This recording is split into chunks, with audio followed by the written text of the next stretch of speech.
ECM o experiencia cercana a la muerte. Tenemos con nosotros hoy a Cristina Lázaro. Muy buenas noches, ¿qué tal? Hola, buenas noches. Ella, autora de una tesis sobre esto que vamos a hablar, pero quizás lo primero sería aclarar, Javi, muy buenas noches también. Hola, buenas noches, Dani. ¿Qué es una ECM?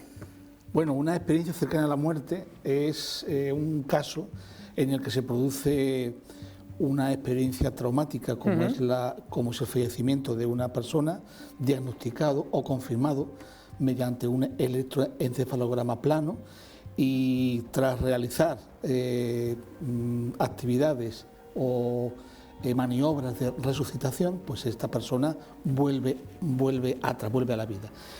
Eso es una experiencia cercana a la muerte cuando esa persona empieza a relatar una serie de hechos que no tienen hoy por hoy, en función de los diferentes modelos que hay, el modelo médico, el modelo psicológico, el modelo fisiológico. No todas esas experiencias tienen la misma explicación, y estos tres modelos fallan a la hora de explicar por qué esa persona relata que ve un túnel, relata una sensación de auténtico bienestar, relata incluso que ve personas que ya han fallecido, como si vinieran a buscarle, y sobre todo, y lo más interesante es que son personas que ven su cuerpo, son capaces de describir todas esas maniobras de resucitación que el cuadro médico intenta darle, como si estuviese fuera de su cuerpo. Es una experiencia cercana a la muerte. Cristina Lázaro, psicóloga y docente en la Universidad de Murcia, como decíamos anteriormente, tiene una tesis sobre estas experiencias cercanas a la muerte. Cristina, ¿algo que añadir a la descripción que nos ha hecho Javi? No, la verdad que ha sido bastante interesante lo que estaba comentando, porque ciertamente es eso, ¿no? Se refiere un poco pues a esos acontecimientos que ocurren en el cuerpo y en la existencia de una persona cuando, bueno, pues ocurren determinados aspectos relacionados con la salud, donde hay pérdida de conciencia, no hay latido cardíaco, no hay respiración y está inconsciente. Y entonces, pues en ese momento en el que en la mayoría de los casos se diagnostica la muerte clínica, vuelve a recuperar sus funciones vitales. También es cierto que hay otro tipo de experiencias cercanas a la muerte, que son las experiencias al final de la vida, que son aquellas que ocurren cuando una persona está prácticamente pues a punto de fallecer. Y entonces en ese umbral, en esos momentos previos, en esas horas previas, pues tienen una serie de visiones que bueno, se corresponden pues, con imágenes y convivencias de personas que ya no están vivas, y que lo más interesante es que la mayoría de ellos pues no saben que estas personas han fallecido. Cristina, en tu tesis, ¿a cuántas personas llegaste a entrevistar? Pues yo entrevisté durante los 2 años que estuve en la UCI a todas las personas que pasaron por allí. Eran un total de 1.170 personas, 1.170 y algo. Lo que pasa es que iba descartando, porque había personas pues, que no habían perdido la conciencia o no habían tenido experiencia, sino que estaban allí pues, por cualquier otra situación no compatible con una experiencia cercana a la muerte. Y luego bueno, pues se fue haciendo el cruzado hasta encontrar pues 170 personas que sí habían sido susceptibles de haber tenido estas experiencias. Más de 1.170 personas. No sé si hay un patrón que se repita porque sé que hay un número, el 12, que le he escuchado decir en alguna ocasión, de características que se repitan en estas personas. Bueno, hay 12 digamos, elementos que son los que los investigadores han consensuado como propias de las experiencias cercanas a la muerte. Lo que pasa es que no todas ocurren a la vez. Prácticamente en ningún caso, en ningún testimonio han ocurrido las 12 juntas. Por lo general suelen ocurrir entre 1, 2, 3 como máximo de estos elementos. Uno de ellos, y el más llamativo, es el que ha comentado antes Javier, la experiencia extracorporal, donde la persona, pues, o la conciencia de la persona se separa del cuerpo y puede ver lo que ocurre alrededor de su cuerpo. Y en algunas experiencias pues cuentan cosas que han vivido o que han visto fuera incluso y lejos de donde se encuentra su cuerpo físico. Es decir, han experimentado esas visiones de lo que estaba ocurriendo a la vez en el mismo momento en el que ellos estaban inconscientes, pues en otros lugares fuera incluso del hospital, si es que se encontraban en un hospital, o del lugar donde se encontraban. Luego hay sensaciones de paz y felicidad, esos elementos también más conocidos como la experiencia de entrar en un túnel o algo que parece un túnel. Aquí las diferencias se muestran un poco en las características. Hay personas que dicen que el túnel es como muy luminoso, otros que es de un color plateado, otros que tienen un sentido ascendente, otros descendente. Pero bueno, en resumidas cuentas es un poco una visión de entrar en un lugar digamos, no muy amplio, donde atravesándolo, pues al final de ese túnel van encontrando como una luz muy brillante, pero no cegadora, y además una luz que según ellos tiene una característica especial, y es que sienten como mucho amor, lo describen como una luz muy amorosa, que les transmite mucha paz, mucho amor, etc. Y luego muchos de ellos relatan que después de esa luz y de ese túnel y de esa luz, pues se encuentran con lugares muy hermosos que ellos describen en la mayoría de los casos como una luz, como un lugar, como lo que ellos identificarían como el paraíso o el cielo. Esto ocurre, digamos, como en un 95% de los casos. En otros 5% pues son lugares, digamos, negativos, ¿no? Aquello que nosotros podríamos denominar como el infierno, pero es decir, no en muchos casos, solamente en un 5%, ¿no?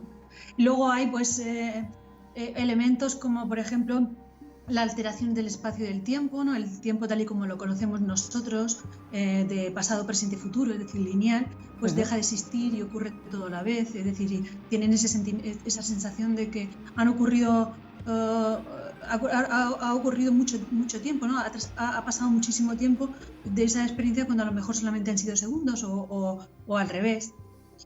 También se encuentran como con conocimientos especiales de cosas que jamás ellos nunca ni han leído, ni han conocido, ni han estudiado, ¿no? Como física cuántica o este tipo de cosas, o incluso idiomas. Y también una barrera, ¿no? Encontrarse con una barrera que no pueden atravesar. Hay personas que dicen que de repente pues, se encuentran con una especie de manos que le hacen así como la señal de parar. Hay personas que, bueno, se encuentran con otros seres y allí, pues, que esto es muy común también, el hablar con otros seres y esa revisión vital que se tiene de hechos importantes de la vida. Bueno, pues estos seres de luz o estos seres que ellos así lo denominan, pues les dicen que tienen que volver a su cuerpo o incluso les dan la elección, ¿no? De la posibilidad de elegir entre volver a su cuerpo o continuar donde están.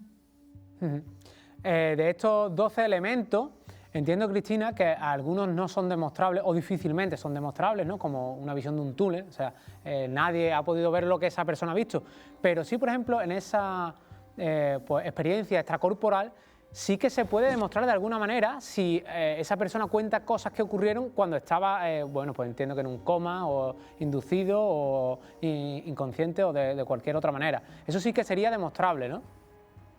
Claro, sí. Y para mí es además la prueba irrefutable, porque Claro. incluso aunque los demás elementos no aparecieran, el hecho es un hecho constatable. Es decir, una persona se sabe en qué momento ha perdido la conciencia o ha estado en situación de muerte clínica, y paralelamente en ese momento se puede constatar que estaban ocurriendo determinados hechos que esa persona pues, puede estar contando. Y de hecho también son muy llamativos, son los testimonios de las personas ciegas de nacimiento, esas personas que jamás en la vida han visto, pero que durante ese momento de inconsciencia o esa pérdida, o en ese momento que estaban en muerte clínica, pues han sido capaces de ver lo que estaba ocurriendo en otros lugares. Y hay que tener en cuenta pues, que estas personas jamás han visto, ¿no? Con lo cual, cuando demuestran tener una experiencia visual detallada y organizada de la misma manera que lo tenemos las personas que vemos, ¿no? Que hemos tenido visión desde el inicio de nuestra vida. Y en estos casos concretos, ¿la ciencia qué dice? Bueno, pues depende de qué sector de la ciencia. Tradicionalmente, la ciencia tal y como la conocíamos hasta hace unas décadas, intentaba dar explicaciones, y actualmente también se están dando. Lo que pasa es que, afortunadamente, y gracias a que en las últimas décadas se están haciendo más estudios prospectivos, además en los centros hospitalarios, con la idea de hablar sobre o de plantear los efectos farmacológicos o psicológicos de estas y otras experiencias, bueno, pues nos han demostrado que realmente pues hay cosas que la ciencia no puede explicar, ¿no? Y partimos, por ejemplo, desde del momento en el que se certifica la muerte clínica, donde en teoría pues, una persona diagnosticada de muerte clínica está muerta. Quiero decir que, claro, siguen todos los parámetros para certificar esta muerte, pero por causas que no se conocen, pues vuelven a la vida. A mí me han comentado sectores de la medicina que en estos casos se ha producido un error de certificación de la muerte. Lo que pasa es que son miles de casos, claro, solamente relacionados con personas que han tenido una muerte clínica, que han vuelto a retomar sus constantes vitales y que han comentado que han tenido una serie de experiencias, digamos, en las que no deberían ocurrir, porque en teoría hay que tener en cuenta que cuando hay una muerte clínica pues no hay función cerebral, con lo cual no se puede procesar ninguna vivencia, ni recuerdos, ni visiones, ni nada, ¿no? Entonces, bueno, pues afortunadamente la ciencia avanza mucho y hay muchas personas que están de acuerdo en que hay que cambiar determinados paradigmas que hasta ahora pues dábamos válidos, como dentro de la ciencia, dentro de la medicina. Y en ello estamos intentando ver qué es lo que realmente ocurre, sin querer demostrar nada, porque realmente no tendría sentido. Simplemente es conocer más sobre este fenómeno y que, bueno, pues ver que realmente está funcionando y que los estudios y las publicaciones así lo están avalando. Cristina, dentro de las personas que han vuelto, ¿no?, por así decirlo, de la muerte, algunos cuentan que de alguna manera les han invitado a volver. ¿Eso ya es una decisión de la persona? ¿Lo puede tomar? ¿Qué explicación tendría eso? Bueno, parece ser que, según relatan las personas, han tenido la decisión de elegir sobre qué es lo que querían hacer. No tiene ninguna explicación, porque realmente en estas experiencias cercanas a la muerte, de momento, que sepamos, hay muchas incógnitas. Lo cierto y verdad es que ellos, todos los testimonios que tenemos, son los que han decidido volver y contarlo. Pero también es verdad que hay personas que les han dicho que no podían quedarse, aunque lo pedían en muchas ocasiones, y siempre les han dicho que no, que tenían todavía cosas que hacer. Con lo cual entendemos que son personas que han elegido volver, aunque realmente pues el plan, si es que hay uno antes de nacer, sobre el plan de su vida, pues ya estaba completo, ¿no? Y entonces, bueno, pues probablemente lo que quedaría sería pues transmitir un poco este conocimiento, que es lo que al final nos están diciendo todas las personas que vuelven a a la vida, ¿no? De que hay realmente que hay algo más que ellos han vivido y que es importante que la gente lo sepa, porque de saber que esto es así, pues cambiaría muchas formas de ver la vida y muchas formas de enfrentarnos a determinadas situaciones que de momento, bueno, pues no siempre lo hacemos bien. Claro, esto cambia los esquemas de muchas personas, de religiones, etcétera, ¿no? El incluso llegar a poder decidir en algún momento de este túnel y de estas visiones, el poder morir o no.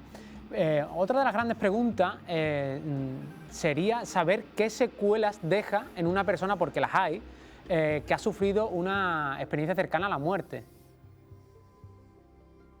Bueno, tienen como unos efectos posteriores que no llamaría tanto secuelas, porque secuelas parece que se asocia más a algo efectos negativo, negativos. ¿no? También hay cosas positivas.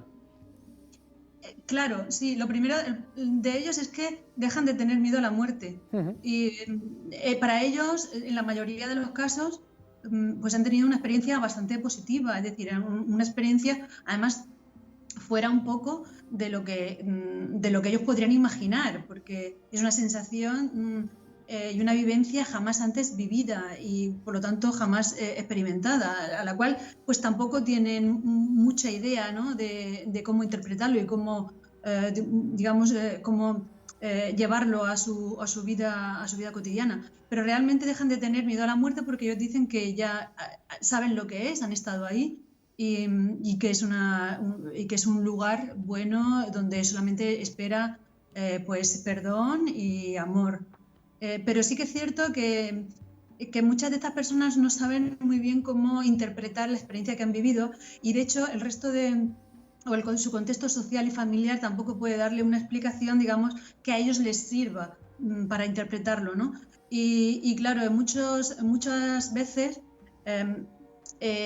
tiene efectos indeseables, en el sentido de que han estado tan bien, sobre todo eso se ven en los niños, han estado tan bien en ese lugar, con estos seres que les han transmitido tanto amor, que en muchos casos pues piensan en volver allí, ¿no? Porque bueno, pues padecen de ansiedad, estrés, y en algunos casos incluso ha habido intentos de suicidio, pero solo con la intención de volver a ese lugar, porque no encajaban, digamos, muy bien en su ambiente, en su contexto, en su vida hasta ahora comprendida. Y bueno, pues digamos, en muchos aspectos intentan sobreponerse a ello, pues cambiando un poco la forma que tienen de ver su situación, ¿no? De hecho, cambian de trabajo, estudian quizá profesiones que están más relacionadas con el trato humano. De hecho, también muchos de ellos cambian su alimentación y empiezan a tener una alimentación, digamos, más vegetariana, porque entienden que hay que amar a todos los seres vivos.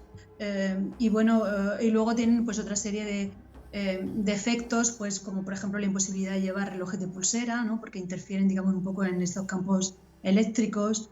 Tienen ciertas intolerancias a determinados fármacos. Disminuye un poco la presión arterial.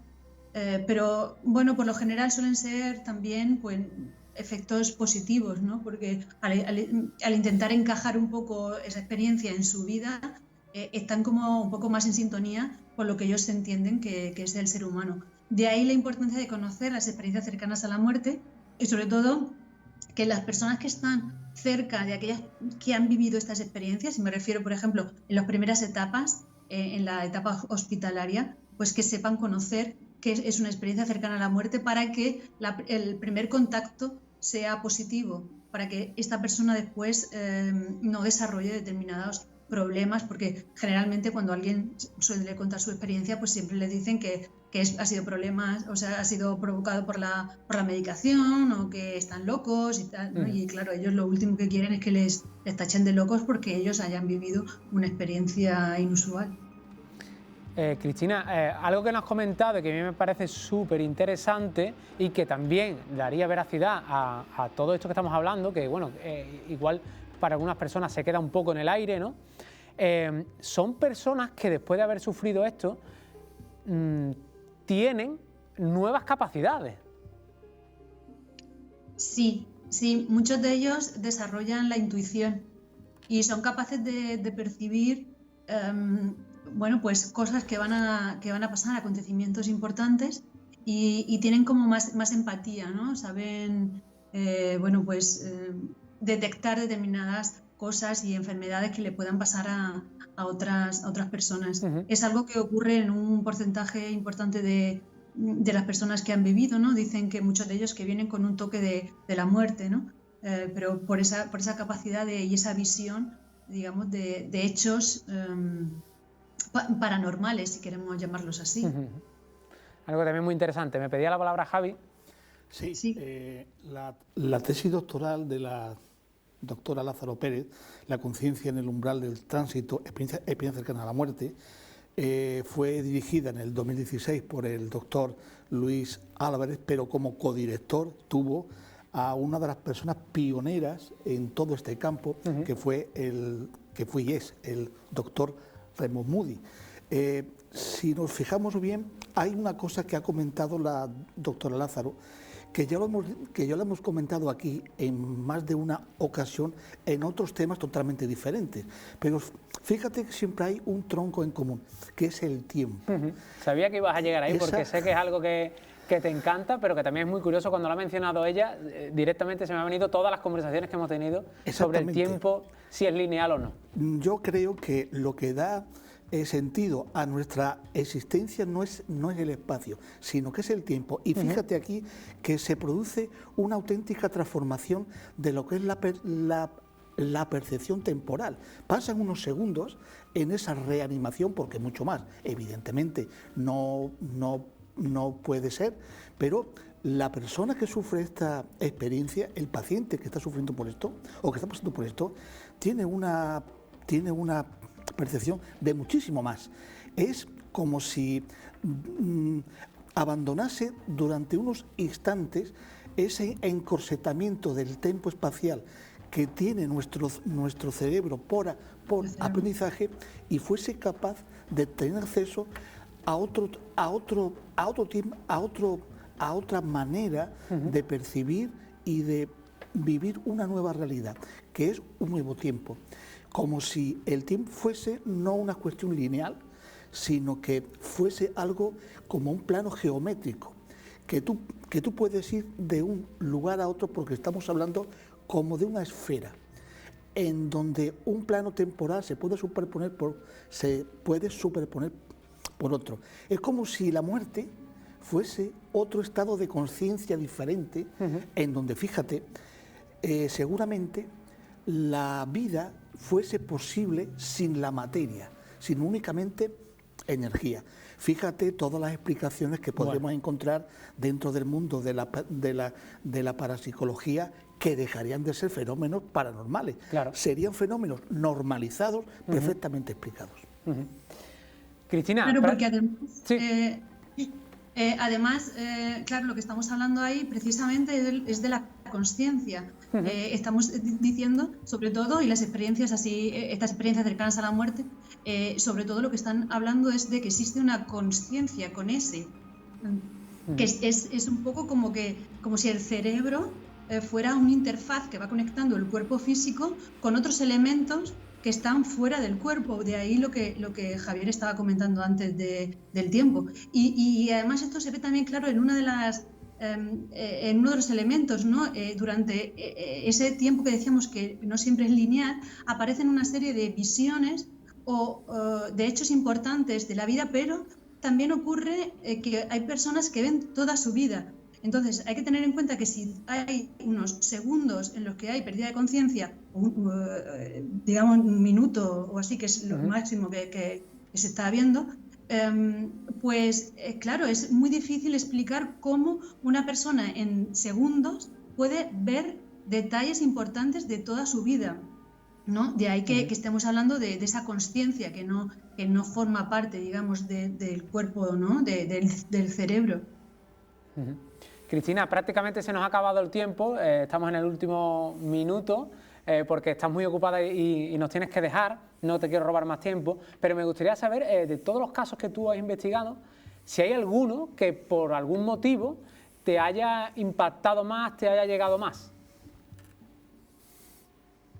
Bueno, realmente todos los casos me resultan llamativos porque, como te decía antes, en un testimonio no aparecen los 12 elementos. Entonces, cuando aparecen elementos que a lo mejor se dan con menos frecuencia, son aquellos que te impactan más, ¿no? Porque es muy común, pues, por ejemplo, los casos en los que pues, una persona atraviesa un túnel o una luz, que es lo que más conocemos. Pero cuando, por ejemplo, hay testimonios de personas que nos dicen que han visto, pues esto precisamente que te comentaba antes, ¿no? Que han visto hechos importantes de su vida, que se han visto, por ejemplo, como en una pantalla y se han visto ellos a sí mismos de pequeños y han revivido esas experiencias, a mí me parece que son súper interesantes. Y bueno, pues como cualquier otros testimonios de personas en las que, por ejemplo, se veía, han tenido la experiencia esta corporal, que es de las más llamativas, pero que no se da con tanta asiduidad. Entonces, sí, a mí cuando bueno, pues me relatan este tipo de experiencias me parecen muy bonitas, primero, muy llamativas. Incluso también me parecen muy interesantes las experiencias de personas que han sido experiencias negativas, pero que con el paso del tiempo han dado una explicación que a ellos les ha servido y al final no han visto tan negativa esa experiencia, por muy fea que haya sido vivida, ¿no? Sino que al final vuelven y tienen el mismo sentimiento de paz y de tranquilidad que las experiencias positivas, ¿no?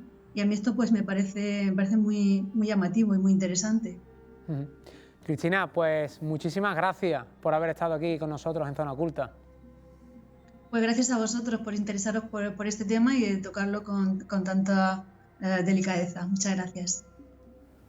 Pues Javi, vamos a continuar nosotros.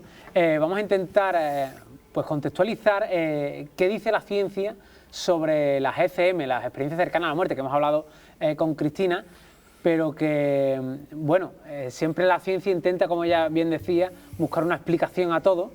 No sé si aquí tenemos explicación, aún no, estamos en ello. Sí, bueno, la única forma que tenemos de explicar las cosas es utilizando el método científico. Es un método que se ha ido renovando, se ha ido amplificando, pero aquí la única verdad es la verdad de los datos, la verdad de los hechos y la explicación de los mismos. Hay tres modelos básicamente que intentan dar explicación de esto. No hay que olvidar que estas personas que sufren esta experiencia cercana a la muerte son personas que están muy medicalizadas. Entonces, el modelo médico lo que dice, bueno, mire usted, a usted se le ha puesto tal y tal medicación, que eso segrega muchísima dopamina, mucha serotonina, y eso podría explicar esa sensación de bienestar, de placer, de que está usted muy a gusto y tal. Y conforme a eso, pues otra más medicación que podría explicar, por ejemplo, las visualizaciones, esas percepciones de personas que han fallecido pues con procesos alucinatorios, porque sí es verdad que cuando se dispara la enzima A3 hay por término medio más procesos alucinatorios que de tipo visual que de otro tipo. Esto se ha visto mucho en pacientes psicóticos esquizofrénicos, ¿no? Pero ¿de qué forma se puede explicar que tienes una alucinación con tu padre, por ejemplo, que ha muerto hace 4 o 5 años y que te está explicando cosas de tu presente, de tu pasado, pero también incluso de tu futuro?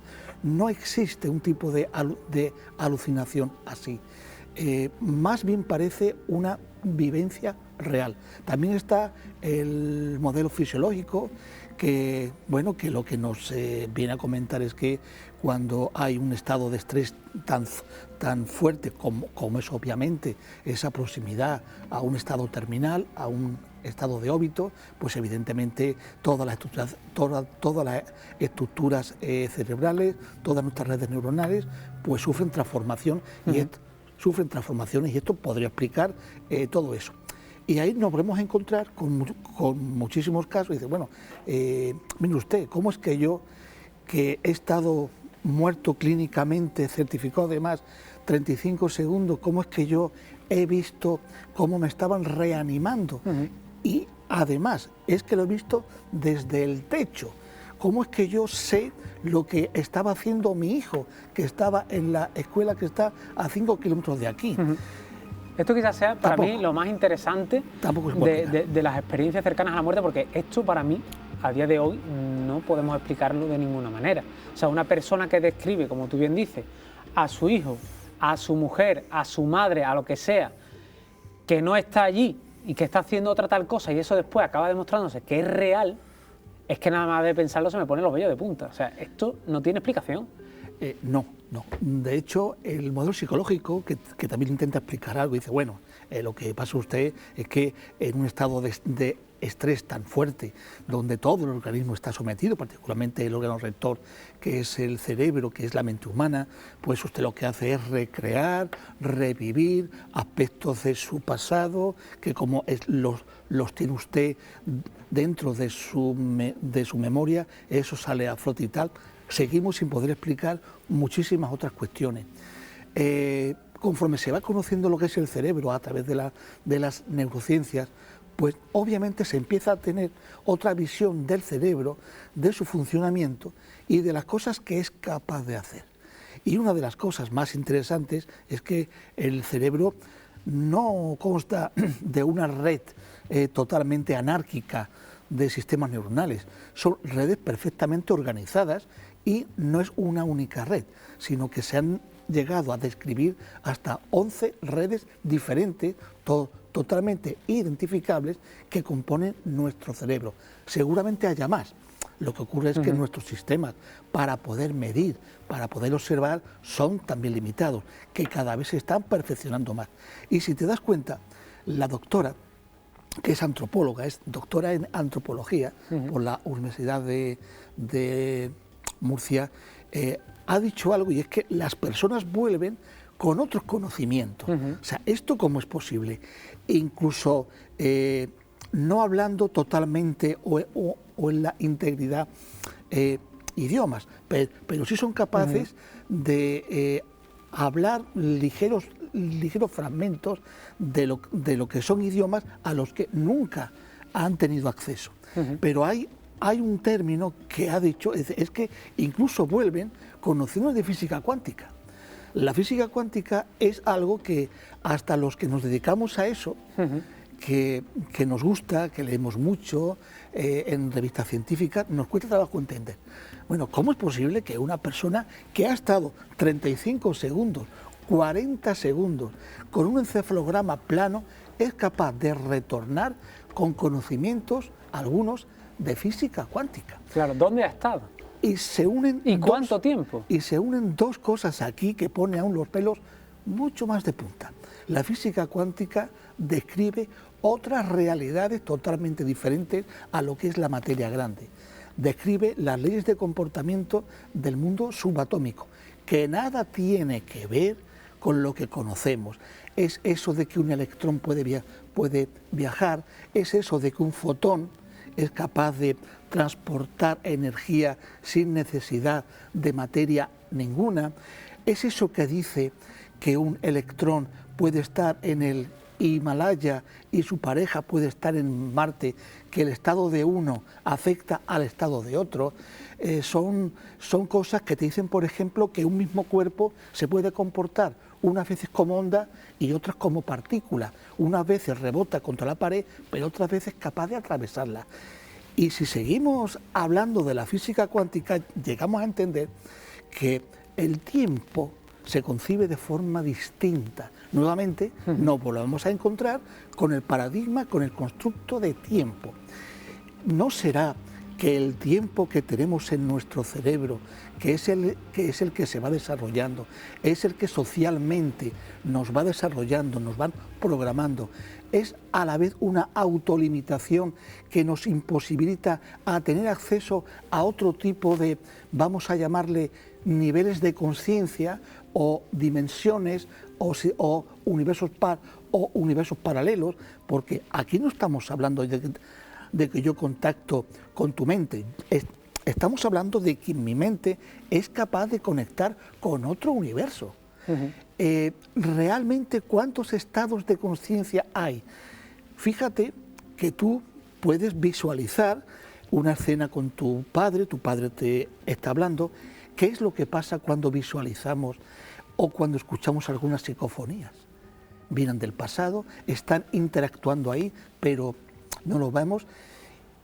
Yo creo que las experiencias cercanas a la muerte, que no es lo mismo que las experiencias alrededor de la muerte, que es lo que muy sabiamente ha sabido diferenciar la doctora Lázaro, cada vez no es más que un elemento más que viene a completar el puzzle de que la vida inteligente, es perfectamente posible sin necesidad de la materia, que la materia quizás sea un elemento necesario para poder vivir en este nivel de conciencia. Y cuando esa materia desaparece, no necesariamente desaparece la energía, sino que se transforma.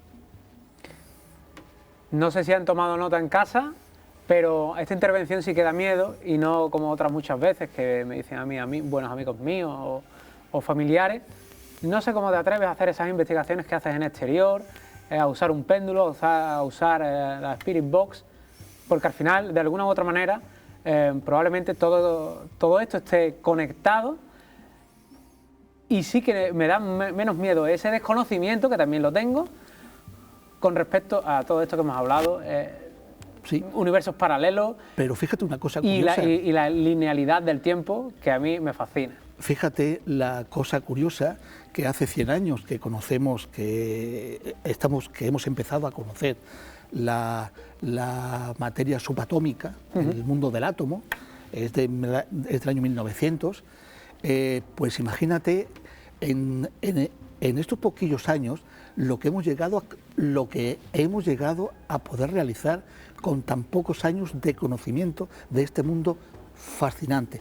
Y fíjate que usamos la física cuántica en nuestra vida cotidiana y no somos conscientes. Por ejemplo, cuando conectamos el GPS para poder desplazarnos a un lugar, usamos la física cuántica. Cuando pasamos una tarjeta o la metemos en el cajero de un banco, estamos usando la física cuántica. Cuando ponemos un CD en nuestro compacto para poder escuchar música, estamos usando la física cuántica. O sea que la física cuántica está mucho más presente en nuestra vida de lo que nos pensamos, y no nos da tanto miedo porque nos es útil. Lo que pasa es que ya se están planteando paradigmas que con los antiguos paradigmas nuestros de conocimiento no se pueden entender. Tenemos que dar quizá un paso más en nuestra propia evolución. Javi, muchísimas gracias. Un verdadero placer, Dani. Y en casa, no dejen de reflexionar sobre todo esto que hemos hablado, investigar por vosotros mismos, porque la verdad que el mundo de la física cuántica, de las experiencias cercanas a la muerte, igual están mucho más conectados de lo que pueda parecer a simple vista.